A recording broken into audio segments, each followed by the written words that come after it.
According to the Centers for Disease Control and Prevention, heart disease is the leading cause of death for both men and women, resulting in 1 in every 4 deaths annually across the country.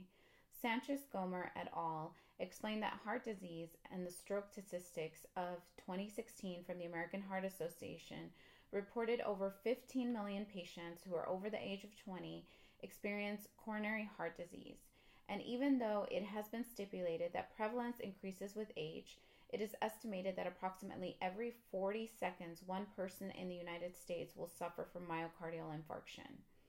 The American Heart Association has also stated that in the United States, the annual expected incidence of heart attack is 580,000 new attacks and 210 recurrent attacks with an approximate age of 65 to 71 years. Although as of recently, annual death rates have declined by 35.5%, risk factors still remain dangerously high, and as a result, in 2012 and 2013, the average estimated cost of heart disease was almost $200 billion, and an increase of 100% is projected between 2013 and 2030. Chest pain management, accounting for 5 to 20% of all emergency room admissions, is one of the most prevalent challenges faced in the emergency room today.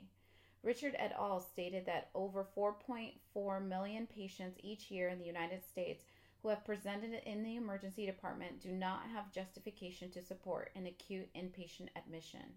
The diagnosis of non-ST elevation acute coronary syndrome causes ambiguity for a diagnosing provider, which leads clinicians to err on the side of caution and opt to admit a patient rather than discharge with outpatient management.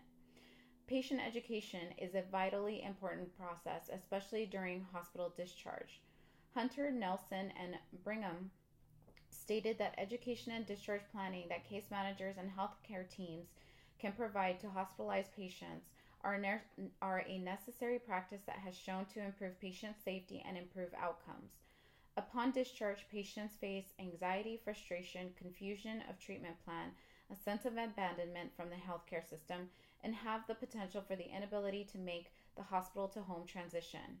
Therefore, healthcare professionals must remain diligent in their practice as it relates to discharge instructions. Kane et al. Contend that upon discharge, patients can remember that they received discharge instructions, but they lack the details that was presented to them.